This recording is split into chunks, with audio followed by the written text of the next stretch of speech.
First at 4, fighting corruption in the Detroit Police Department. Chief James Craig just told us about results from Operation Clean Sweep.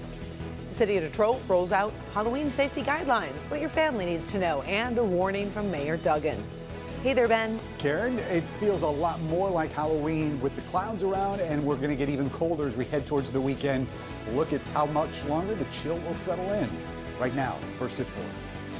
Live from downtown Detroit, home of WDIV and Click on Detroit, Local 4 News First at 4 starts now.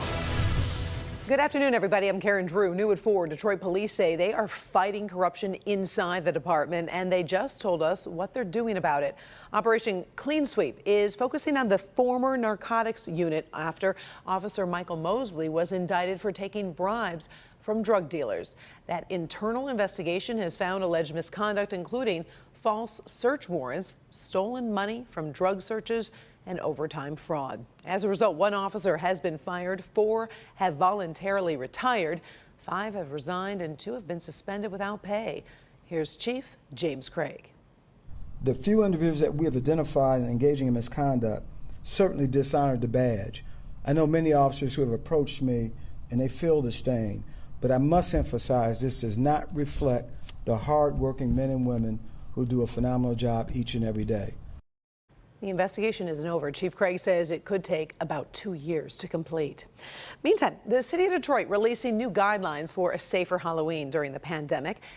Health officials broke down activities into 3 categories according to risk level. Low and moderate risk activities include outdoor pumpkin carving, scavenger hunts, or grab-and-go goodie bags on porches. Trick-or-treating, indoor costume parties, and haunted houses are considered high risk. Mayor Mike Duggan urges caution to avoid a spike in the city. Detroit's infection rate is half the suburbs. It's half the state of Michigan. We've done very well. But even though we're low, we're climbing. A couple of weeks ago, we had 30 people in the Detroit hospitals. A week or so ago, it was about 40 people. This week, it's closer to 50 patients.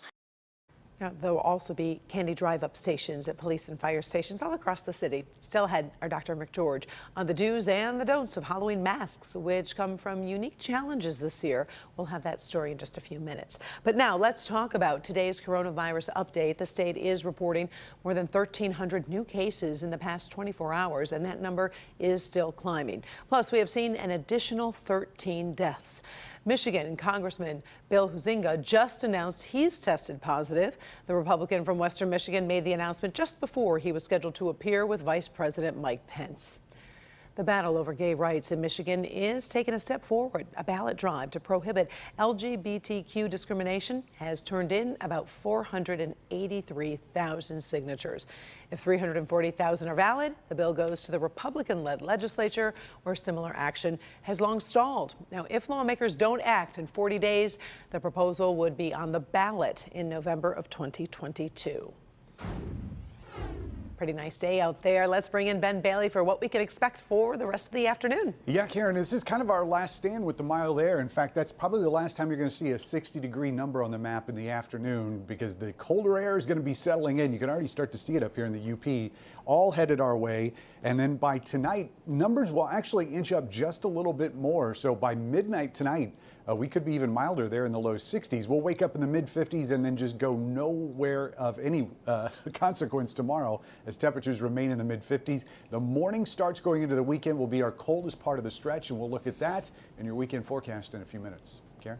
All right, sounds good. Thanks, Ben. President Donald Trump is pushing hard to win Michigan in 2020, a state he carried by less than 11,000 votes last time. Well, today he sent his running mate to Grand Rapids. Vice President Mike Pence spoke outside an auto parts company. He rallied the crowd with an appeal to Republican values.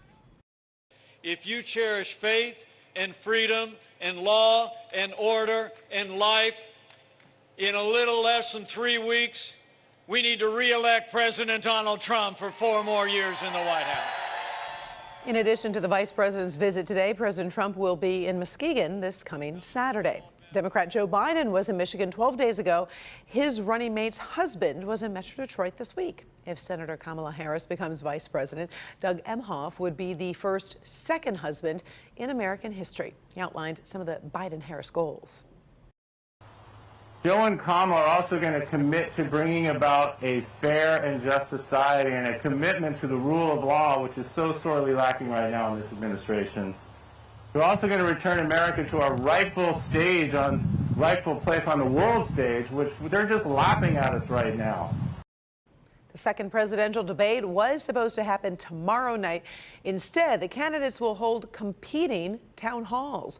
Former Vice President Biden will be doing a primetime event from Philadelphia. At the same time, President Trump will do a town hall on NBC, moderated by Savannah Guthrie. It will be outdoors following CDC COVID guidelines. That is tomorrow on Local 4 at 8. Supreme Court nominee Amy Coney Barrett faced a final day of questioning before the Senate Judiciary Committee.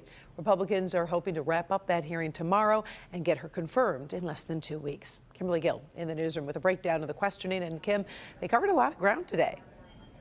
That they did, Karen, and good afternoon to you. Judge Barrett was questioned on everything from gun and voting rights to abortion. Many Democrats took advantage of their last chance to pin the judge down on important issues such as the Affordable Care Act.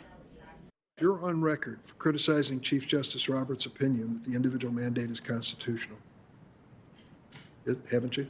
I am on record saying that I thought that the majority opinion was a less plausible interpretation of the statute than that of the dissent. Again, that was an academic writing, number one. Number two, it was on different issues than those are presented in California versus Texas. And number three, I think you're suggesting that I have some hostility to the ACA, which I assure you that I don't. Barrett insisted that if confirmed, she does not have any preconceived plans on how she would rule in a case next month that could decide the fate of Obamacare. Today, Barrett repeatedly declined to preview how she may rule on other issues, such as a possible presidential pardon and election-related lawsuits involving the president. So tomorrow, the committee will hear from outside witnesses, a mix of experts and real people who will tell their stories on health care and abortion rights. Barrett will not be there. A committee vote, though, could come next week before the nomination is sent to the full Senate.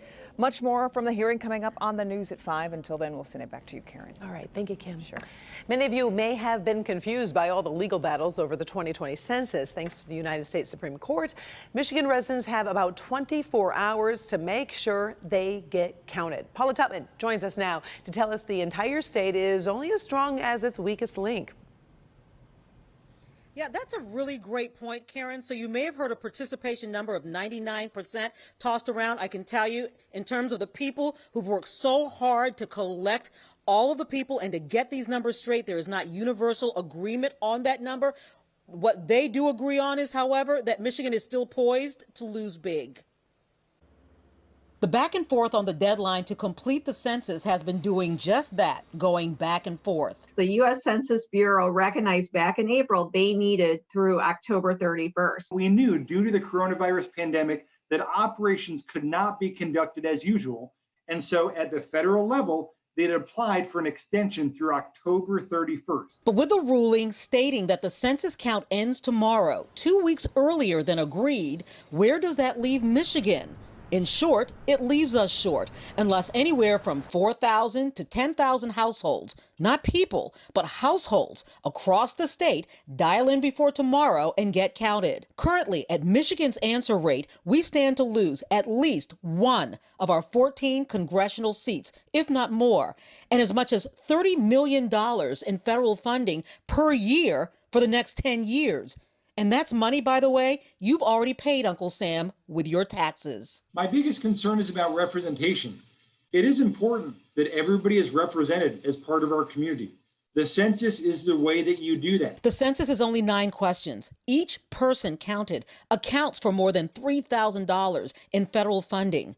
Now, some communities have done well. Livingston, Macomb, there's been a number of counties we've been fortunate that we've seen in that top 10 list in the United States. Other communities have been harder to count with the pandemic. These communities that have been left to be counted by the Census Bureau are those that, they may work odd hours. They're hard to get a hold of, when a census taker knocks on the door. Some folks don't want to, answer the door during a pandemic.